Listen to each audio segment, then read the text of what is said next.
Have you ever felt that your choices sometimes don't even feel like your own, as if someone or something silent is pulling your strings without you noticing? There are no shouts, no demands, just a sudden urge to click, buy, or agree. They don't knock on your door, they slip into your mind. Daniel Kahneman called this system 1, the autopilot that acts before you even think. Leon Festinger revealed cognitive dissonance, the discomfort that forces you to rationalize even the clearest mistake. And together, these two masters create the manipulation machine that governs your everyday. Now imagine if you could see those strings. The power to cut each one would be in your hands. Before we dive into the mechanics, let me ask you, what if I told you the mind you trust most is also the mind that betrays you? Underneath every snap judgment and every uneasy, I don't know why I did that, there's a hidden choreography at play. System 1, our mental autopilot, is speeding down the highway, weaving through traffic without checking the rear-view mirror. It makes split-second calls on what to like, what to fear, and who to trust. Meanwhile, System 2, the so-called rational pilot, steps in after the fact to untangle the wreckage, spinning convincing stories, patching the holes, and giving your impulsive choices a patina of logic. But there's more. Enter cognitive dissonance, that simmering tension when belief and behavior collide. It's the static that grates in your skull, begging for relief. And how do we quiet the noise? We twist our beliefs, rewrite our memories, or double down on poor decisions just to escape that uncomfortable buzz. Marketers, politicians, even friends and family know exactly how to flip these switches. They bait System 1 with emotional triggers, a flash sale, a flattering compliment, and then they steer you through a maze of justifications in System 2. If doubts emerge, dissonance steps in like an internal tug of war, forcing you to pick a side and stick with it.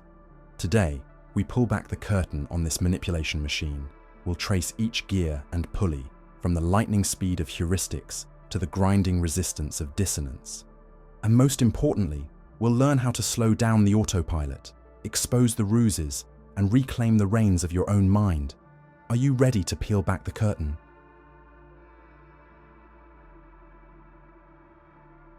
System 1 is like that reckless driver flooring the accelerator before even fastening the seatbelt. It takes the wheel of your thinking without asking permission. From the moment you wake and catch a flashing notification in your peripheral vision to the instant your body jolts at a sudden loud noise, this autopilot is already steering. Daniel Kahneman reminds us that our intuitions, those lightning-fast reactions that make us feel as if we can predict the future, are in truth mere echoes of past experiences replayed in split seconds. Picture yourself scrolling through social media late at night. A banner screams, "Limited time offer," in bright red, and without pausing to wonder if you really need anything, your finger clicks, "Buy now." You haven't stopped to weigh the pros and cons. Instead, you've let your mental shortcut declare urgency. Or recall that moment when someone's offhand sarcastic comment caused your expression to tighten before you even registered the words.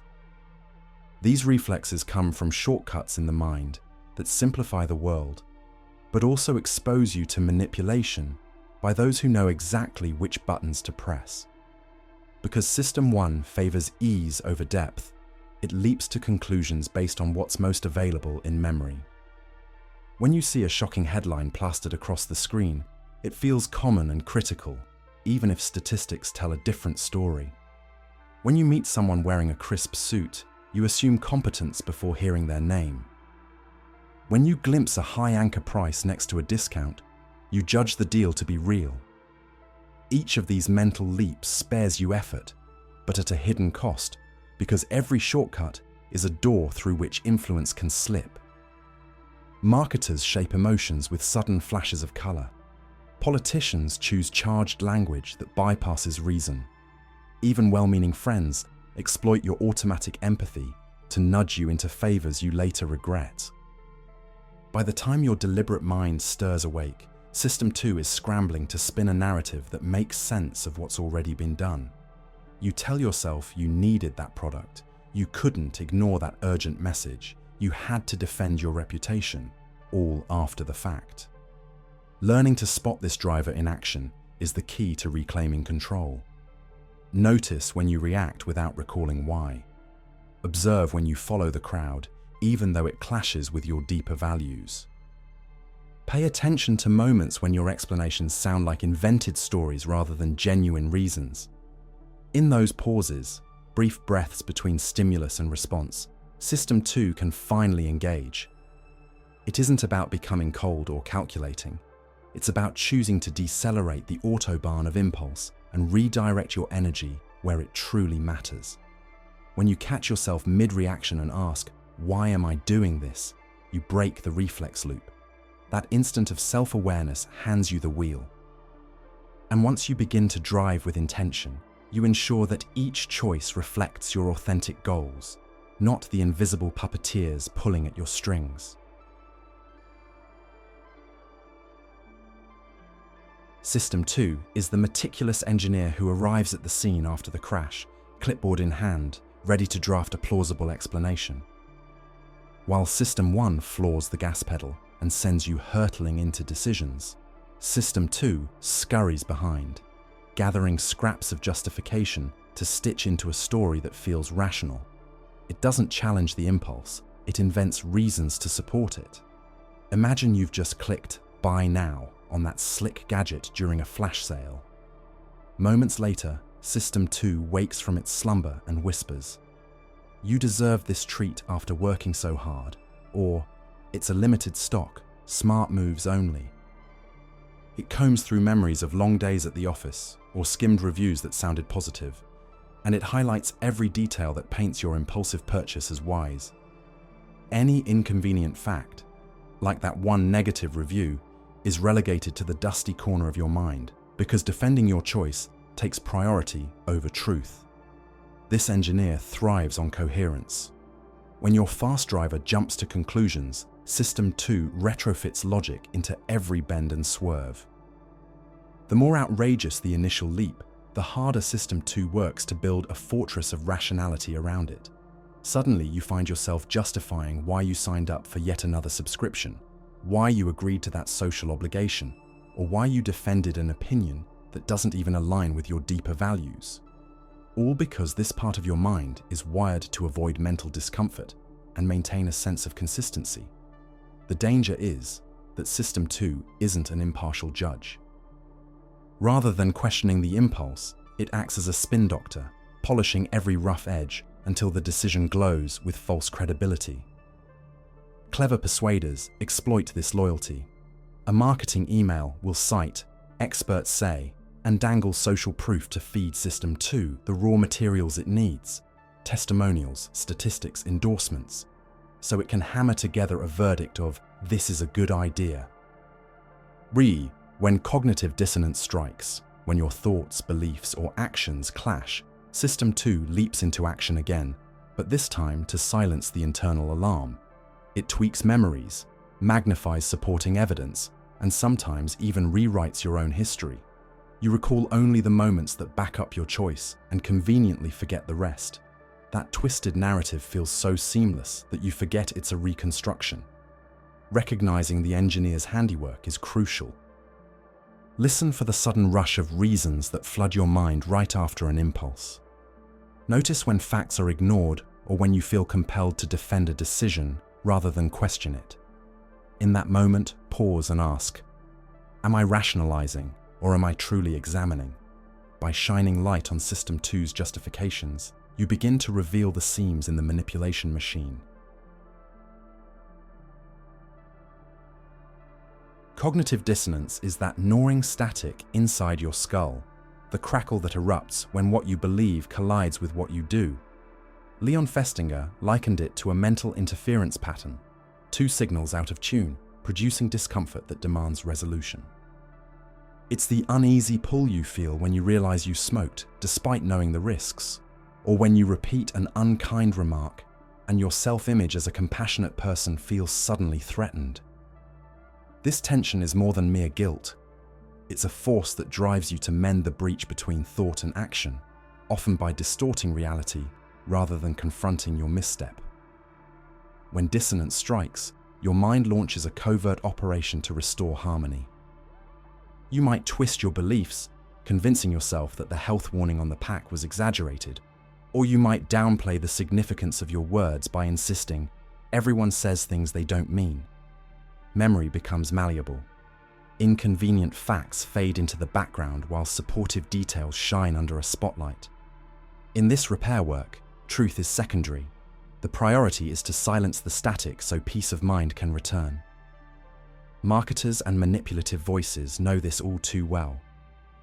They intentionally create dissonance by dangling promises that clash with your habits, an ad urging you to be happy and healthy while you're scrolling through late-night fast food deals. The discomfort of knowing you aren't living up to that image compels you either to change behavior or, more often, to rationalize it. You tell yourself the burger is a reward for a hard day, or that the diet will start next Monday, and suddenly the dissonance retreats, leaving you safe in your self-justification. In politics, dissonance becomes a tool for allegiance. When a cherished ideology conflicts with an embarrassing fact, you might assault the messenger, dismiss the evidence as fake, or reinterpret history to fit the narrative. The collective roar of groupthink drowns out the static, but underneath, the jolt of contradiction still pulses. Admitting the conflict would force an identity shift that few are willing to endure. The more invested you are in a choice or belief, the louder the dissonance when it clashes. That's why it's so hard to admit mistakes, break off toxic relationships, or abandon failing investments. The mental cost of confronting the gap between your reality and your expectations feels unbearable, so your psyche opts for mental gymnastics instead. Rationalizations pile up, turning temporary fixes into permanent blind spots. Yet dissonance also holds a hidden opportunity. It signals growth. When you learn to welcome that static instead of silencing it at any cost, you open a pathway to genuine change. You begin to question why you cling to beliefs that no longer serve you, to observe how you smooth over contradictions, and to investigate the hidden costs of your justifications. That awareness is the crack through which realignment can occur. The manipulation machine hums to life at the moment your autopilot leaps into action and your mind scrambles to make sense of it. It begins with a simple nudge, the glowing icon that promises one-click checkout, the urgent language of scarcity, the flattering message that tugs at your ego. System 1, ever ready to respond, pounces on these cues without hesitation. You don't pause to wonder whether the deal is genuine or whether the request for your time is fair. You simply act. A split second later, System 2 stirs from its slumber, dutifully gathering fragments of justification. It recalls that glowing testimonial you skimmed last week, whispers that you deserve this reward, or points to a vague statistic someone cited online. In that moment, your rational mind becomes an unwitting accomplice, spinning persuasive narratives until your impulse glows with plausibility. But the machine doesn't stop there.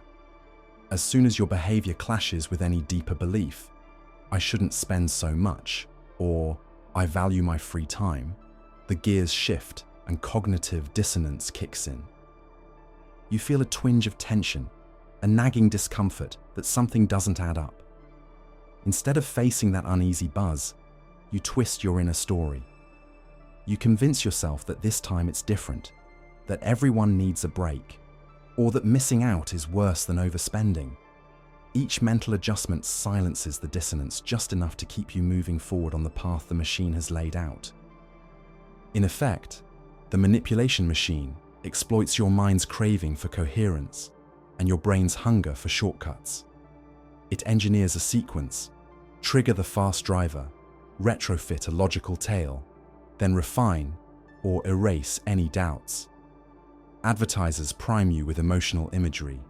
Politicians frame issues in black and white terms. Social media algorithms amplify what already feels familiar.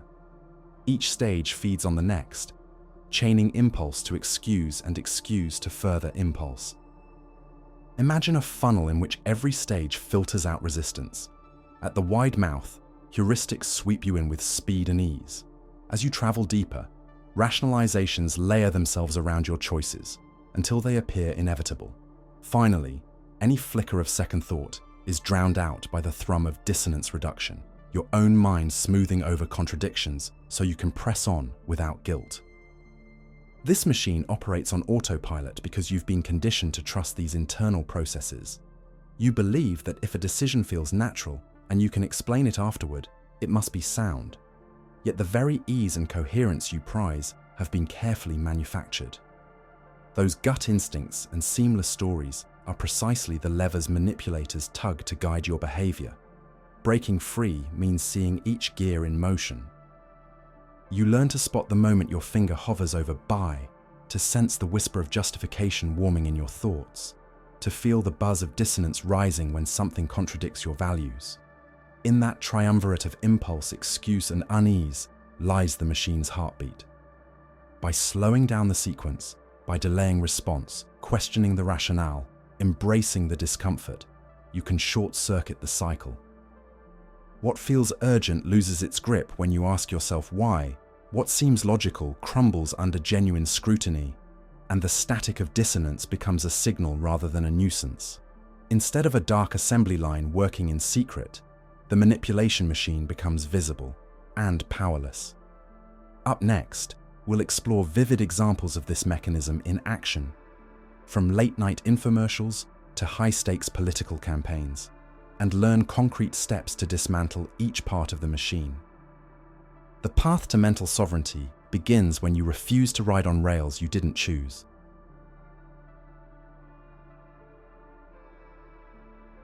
Imagine a late-night email landing in your inbox, its subject line flashing "Final hours 90% off" in blazing red. Your eyes narrow as a countdown timer ticks down. You feel a sudden pull in your chest, the impulse to click "Claim my deal" almost irresistible.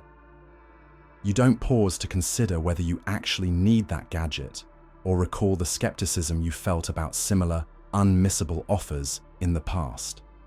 That's the manipulation machine at work, exploiting your sense of urgency and reliance on mental shortcuts.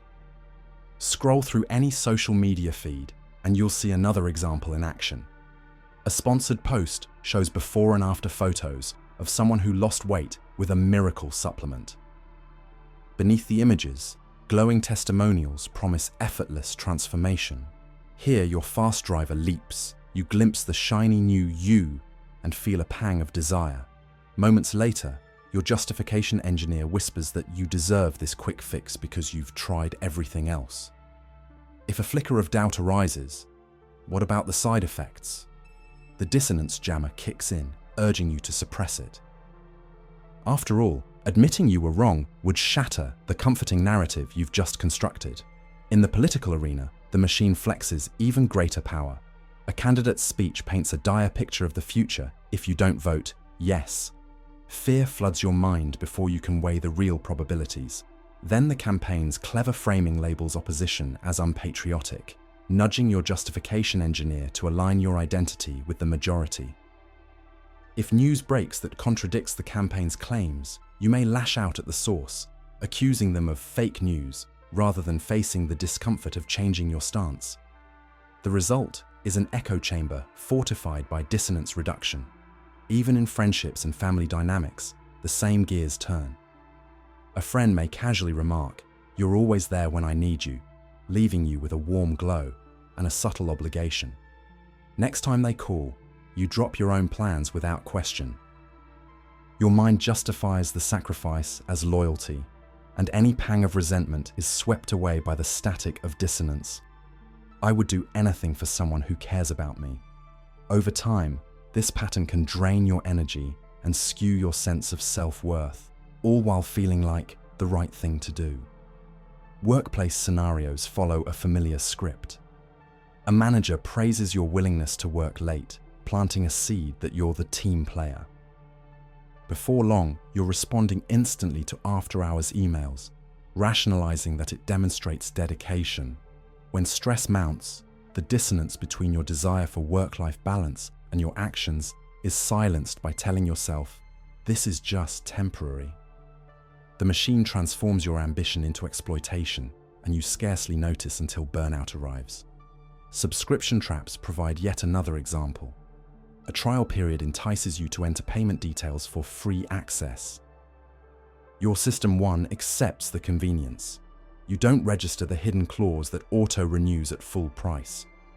When the renewal charge hits your bank account, System 2 scours your memory for any warning you might have missed, only to find the tiny print buried in fine grey text.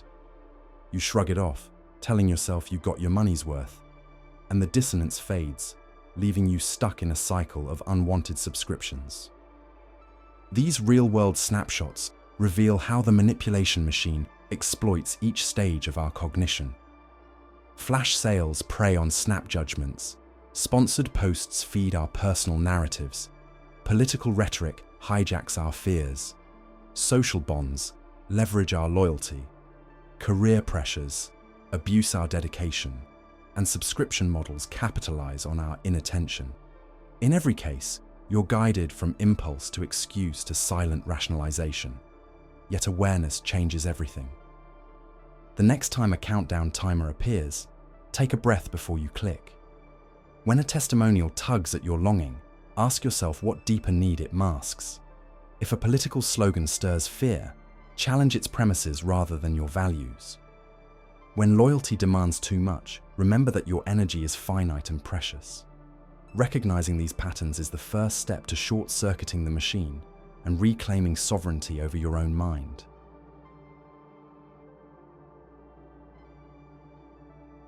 What if, in the silence between impulse and action, you asked yourself why your heart raced at that one-click button? What if you forced a pause long enough to wonder what deeper need was being masked by the shiny promise of instant gratification? Could it be that behind the urgency you felt lurks a fear of missing out on acceptance, approval, or belonging? Imagine catching the surge of justification that floods your mind, those rehearsed reasons that make the sale feel inevitable, and then challenging each one. Do you genuinely desire this? Or are you simply afraid of admitting you were wrong? What happens to your self-image if you own up to having been swayed by clever marketing rather than steadfast principles? Picture the next time a persuasive argument tugs at your beliefs. Instead of nodding along, could you ask yourself whether your identity is being drafted into someone else's narrative?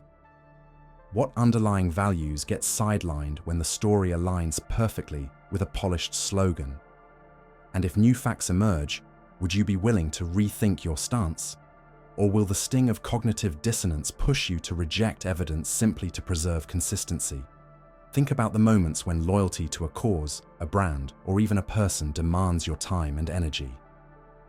If someone reminds you how reliable you are, do you stop to consider what you've sacrificed to uphold that reputation? What would happen if you valued your own priorities enough to say, "Not today," even when guilt threatens to take the wheel? When you scroll through social media and see that miracle solution depicted in glowing before and after frames, do you question what effort or cost was omitted from the narrative? How often do you accept a story at face value because it flatters your hopes, rather than probing for the parts that challenge your assumptions? Envision a political slogan that paints your choices in stark black and white. Instead of surrendering, could you ask yourself whose interests benefit from your unwavering allegiance? What shades of grey are you brushing aside? And why does it feel safer to see everything as a simple dichotomy? Consider every time you've justified an impulsive purchase, a hurried promise, or a sudden alignment with popular opinion. What's the emotional toll of those silent bargains you make with yourself? How much of your peace, your money, or your sense of self-direction has slipped through the cracks while you were busy rationalizing? And finally, in the most potent moment of all, what if you faced the dissonance itself and welcomed its discomfort as a lantern rather than a warning siren? What new paths might open when you stop muffling that inner static and instead use it to illuminate where your mind has been secretly steered? Each of these questions is a crack in the glass of the manipulation machine. They demand honest answers, expose hidden gears, and hand you back the power to choose. In the next chapter, we'll explore concrete strategies to transform these piercing questions into lasting habits, so that every time you encounter a pull on your strings, you can meet it with clarity instead of reflex.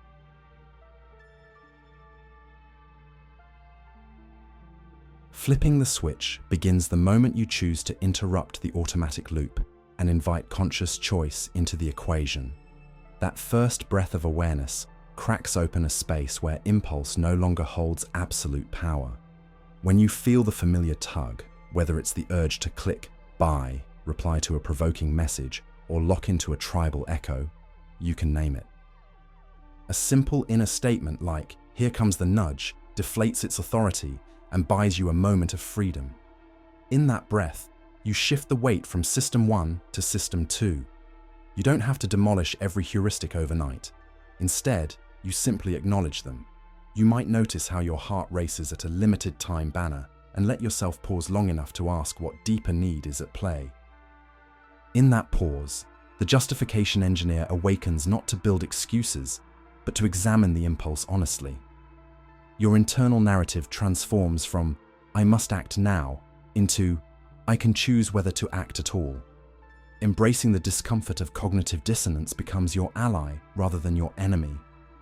When the tension surfaces, "I feel guilty for ignoring this offer," or "I should have responded," you lean into the static instead of smoothing it over. You recognize that the buzzing in your mind is a signal pointing to values or priorities under strain. Instead of erasing the discomfort, you journal a sentence or two. What value am I honoring if I stay silent? What boundary am I defending by saying no? Over time, these moments crystallize into habits. The litmus test of a flipped switch is your growing tolerance for silence. You can let the countdown timer run without anxiety. You can resist the social pressure to explain every absence or decision. You discover that each tiny refusal to react becomes a deposit of psychic energy, reinforcing your sense of self-sovereignty. Practical steps accelerate this transformation. Turning off non-essential notifications dismantles the scaffolding of constant triggers. Creating a mental pause, perhaps a slow count to 3 or a physical gesture, like placing your hand over your heart, grounds you in choice. Writing a short if-then plan, for example, "If I see a sale pop up, then I'll close the tab," externalizes your intention and reduces the chance of impulsive override. As you train your mind to question before committing, you weaken the machine's gears one by one. The initial urge no longer goes unchallenged, the rationalizations no longer pass unexamined, and the static of dissonance no longer drives you towards self-deception. You emerge from each encounter stronger, with a clearer sense of where your attention and your energy truly belongs. In flipping the switch, you reclaim the power that had been quietly siphoned away by invisible puppeteers. Your mind stops being a playground for other people's agendas and becomes a workshop of your own design. The road to mental sovereignty isn't about controlling every thought. It's about building the reflex to pause, to reflect, and then to choose. When that reflex becomes second nature, you're no longer part of the manipulation machine. You've stepped off the assembly line and taken the wheel of your own decisions.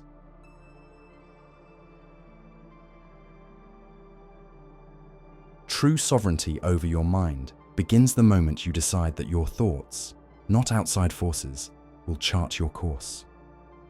It's the quiet declaration that no flashing banner, no emotionally charged plea, no tidal wave of social pressure will dictate the boundaries of your attention or the flow of your energy. When you claim that territory, every impulse becomes an invitation rather than a mandate, a moment to choose rather than a reflex to obey. You'll notice subtle shifts at first, a calm detachment in the face of a last chance sale, a gentle refusal when someone insists on instant feedback, an ease in letting go of arguments that once gripped you like a vice. These aren't acts of defiance, they're expressions of self-respect. Every pause you create, every inner boundary you uphold, is a brick in the fortress of your mental autonomy. And the most remarkable thing is that the world doesn't collapse. It simply reconfigures around the person who no longer bends to every wind. Still, sovereignty doesn't mean isolation or rigidity. It means selecting the influences you allow to shape you, embracing the freedom to engage deeply or step back entirely. You'll find that authentic connections thrive when you're present by choice, not by habit. Conversations become richer, creativity flows more freely, and your priorities emerge with clarity because they're honored rather than hijacked by unconscious patterns. The process demands courage. You will face moments when the old voices, your own and others, clamor for familiar submission. You may be called distant or accused of arrogance when all you're doing is protecting your inner quiet. In those moments, remember that discomfort is the signal of growth. The unease you feel isn't a sign that you're doing wrong. It's the resonance of a boundary being recognized. Lean into it, breathe through it, and know that with each wave of friction, your capacity for self-governance deepens. Sovereignty over your mind is not a destination, but an ongoing practice. It calls for continuous vigilance, noticing how you react, questioning the narratives you accept, embracing the static of dissonance as a guide rather than an annoyance. Over time, this disciplined attention rewires your default responses. The manipulation machine loses its fuel as you learn to cut off the supply of automatic impulses, half-baked justifications, and smoothed-over discomfort. In the end, regaining control of your mind isn't about becoming a perfect gatekeeper, but about cultivating an inner space where choice, not coercion, reigns. It's the freedom to think your own thoughts, to feel your own feelings, and to decide your own actions. When you wear that freedom as your armor, every decision becomes a testament to your authenticity. You step off the assembly line of influence and create a life guided by the architecture of your own values. That is the true power of sovereignty over your mind.